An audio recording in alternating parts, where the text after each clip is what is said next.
মালয়েশিয়ায় কর্মরত বাংলাদেশি শ্রমিকদের প্রয়োজনে দেশে ফেরা সহজ করার লক্ষ্যে একাধিক প্রবেশাধিকার ভিসা ইস্যু করার আহ্বান জানিয়েছেন প্রধান উপদেষ্টা ড মোহাম্মদ ইউনূস।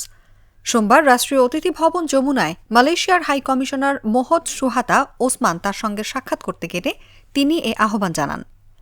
গত বছরের মে মাসে নির্ধারিত সময়সীমা মিস করা 18,000 বাংলাদেশি শ্রমিককে মালয়েশিয়ায় প্রবেশের সুযোগ করে দিতেও আহ্বান জানান প্রধান উপদেষ্টা।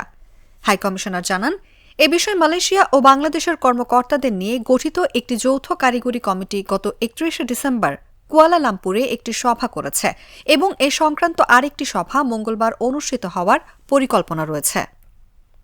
গত অক্টোবরে ঢাকায় মালয়েশিয়ার প্রধানমন্ত্রী আনোয়ার ইব্রাহিমের সঙ্গে তার বৈঠকের কথা স্মরণ করে প্রধান উপদেষ্টা আশা প্রকাশ করেন যে মালয়েশিয়া প্রক্রিয়াটি দ্রুততর করবে, যেন পরবর্তী ব্যাচের বাংলাদেশি শ্রমিকরা কর্মসংস্থানের জন্য মালয়েশিয়ার যাওয়ার পরিকল্পনা করতে পারে।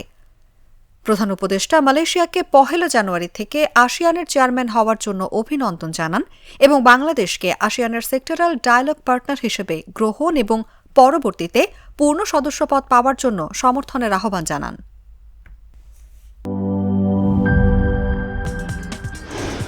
কি boss, vital match, tough opponent, tension? Come on bro, অপোনেন্টকে নিয়ে ভাবার সময় আছে। আসল অলরাউন্ডারের কাজই তো হলো যে কোনো টাফ সিচুয়েশনে টিমকে অলরাউন্ড প্রোটেকশন দেওয়া।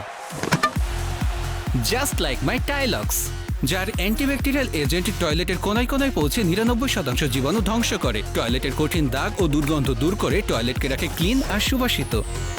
টাইলক্স টয়লেট ক্লিনার, ক্লিন মানেই টাইলক্স।